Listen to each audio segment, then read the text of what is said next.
जय हिंद दोस्तों, इस वीडियो के माध्यम से आपको बताएंगे एमए द्वितीय वर्ष शिक्षा शास्त्र का पेपर कैसे पूछा जाता है। चैनल पर पहली बार आए हैं तो चैनल को सब्सक्राइब कर लीजिए। इसी प्रकार की तमाम वीडियोज़ आपको मिलेंगी एजुकेशन से संबंधित।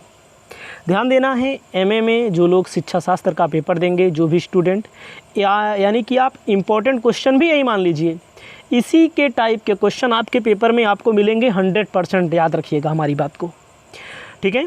तो आपके सामने एक एक चीज़ पढ़ करके बता रहे हैं। कहता है नोट, सभी प्रश्नों के उत्तर निर्देशानुसार लिखिए। पेपर देते समय याद रखिए सभी प्रश्नों के उत्तर आपको लाइन से लिखना है। शुरुआत करो, जो आ रहा है उसका भी उत्तर लिखो, जो नहीं आ रहा है उसका भी उत्तर लिखो, एकदम लाइन से लिखते चलो। कहता है जैसे खंड आ, सभी प्रश्नों के उत्तर दीजिए। प्रत्येक प्रश्न का उत्तर 50 शब्दों में होना चाहिए। 50 शब्द का मतलब होता है जैसे एक पेज मिलेगा, एक पेज में 2 उत्तर लिखिए। 50 शब्द बोला है तो ठीक है। 2 उत्तर का मतलब पहले प्रश्न का पहला उपप्रश्न लिख दीजिए, दूसरा उपप्रश्न लिख दीजिए, और 1-2 लाइन बीच में छोड़ दीजिए ताकि अच्छा भी लगे, कोई बुराई भी ना हो उसमें। तो एक एक क्वेश्चन पढ़ के बता रहे हैं, और यही क्वेश्चन आपको कभी भी पेपर देंगे तब भी मिलेंगे। हमारी बात का विश्वास रखिएगा। तो पहले आपको प्रश्नोत्तर नहीं डालना है, खंड आ डालना है। फिर डालना है प्रश्नोत्तर संख्या 1 में पहला, तुलनात्मक शिक्षा का अभिप्राय क्या है? साक्षरता का क्या अर्थ है? साक्षरता और अशिक्षा में अंतर आपको बताना है। ध्यान दीजिएगा, ये सारी चीज़ें बेसिक चीज़ें हैं। पढ़ा हो व्यक्ति तब भी लिख सकता है, कम पढ़ा लिखा हो तब भी लिख सकता है। जनसंख्या विस्फोट का अर्थ 50 शब्दों में। जनसंख्या विस्फोट के बारे में लिख दीजिए, जनसंख्या की कमियां, जनसंख्या के कारण हानियां जो होती हैं। और बेरोजगार का अर्थ क्या होता है? क्या होता है बेरोजगारी? क्या होता है बेरोजगार का अर्थ? इसको भी आपको संक्षेप में लिखना है। ध्यान दीजिएगा, 50 शब्द की मर्यादा को पार नहीं करना है और ज़्यादा लिखना भी नहीं है। छठा कहता है शिक्षा में आधुनिक प्रवृत्ति की आवश्यकता। प्राथमिक शिक्षा के सार्वभौमिकीकरण के से आप क्या समझते हैं? यूजीसी अनुदान आयोग का काम क्या है? अंडर ग्रांट कमीशन, यूजीसी की, जिसे ठीक है, जो विश्वविद्यालय को की कंट्रोलिंग करता है।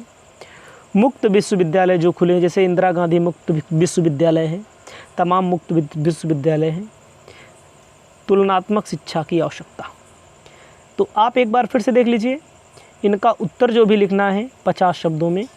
तो आप समझिएगा कि इन दोनों का एक पेज में, इन दोनों का दूसरे पेज में, इन दोनों का तीसरे पेज में, इन दोनों का चौथे पेज में, ठीक है। लास्ट में जो बच रहे हैं 5, यानी कि 5 पेज में आपको बढ़िया से सजा कर लिखना है ताकि टीचर समझे, टीचर को लगे। 5 पेज में 28-30 पेज की कॉपी होती है, तो 5 पेज कॉपी भरी भी होनी चाहिए।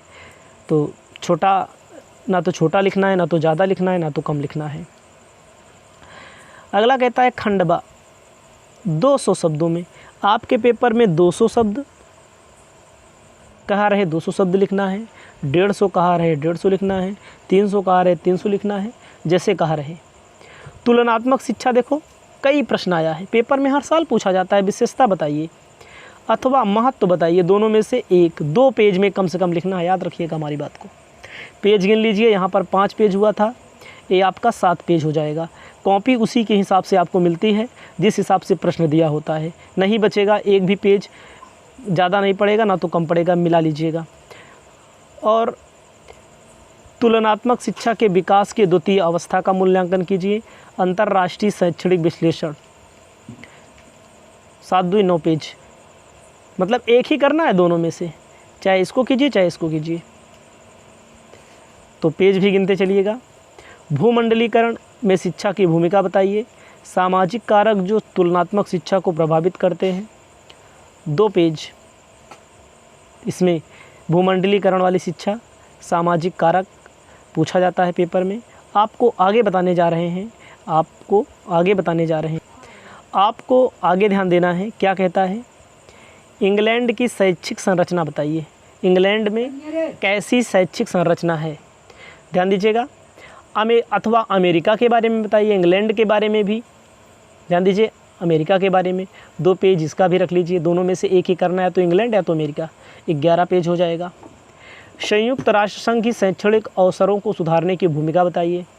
भारत में अध्यापक शिक्षा, दोनों में से एक, 11 2 13 पेज, 14 पेज मान लीजिए, 13 पेज मान लीजिए, अनुमानित बता रहे हैं, 13 पेज में आप इतना हो जाएगा ना।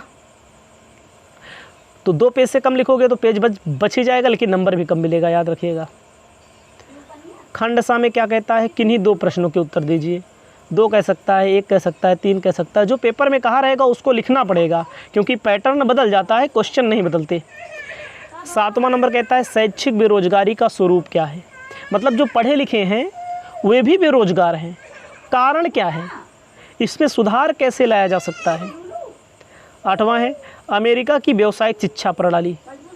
भाई अमेरिका में जो पढ़ाया जाता है व्यावसायिक शिक्षा प्रणाली को संक्षेप में बताना है और भारत से तुलना भी कर देना है।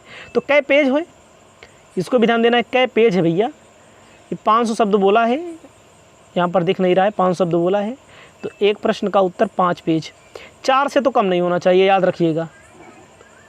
3 पेज 2 पेज में कोई मतलब नहीं निकलेगा, वही 2-4 नंबर मिल जाएगा बस। 20 नंबर का अगर प्रश्न है, 15 नंबर का प्रश्न है, तो आपको 3 4 5 पेज लिखना पड़ेगा, 4 पेज न्यूनतम लिखना पड़ेगा, ठीक है।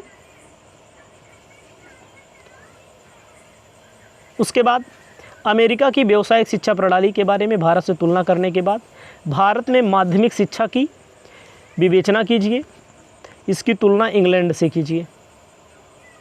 भारत की माध्यमिक शिक्षा की और इंग्लैंड से तुलना करना है। भारत और ब्रिटेन की प्राथमिक शिक्षा में विश्लेषण आपको करना है, 11 नंबर।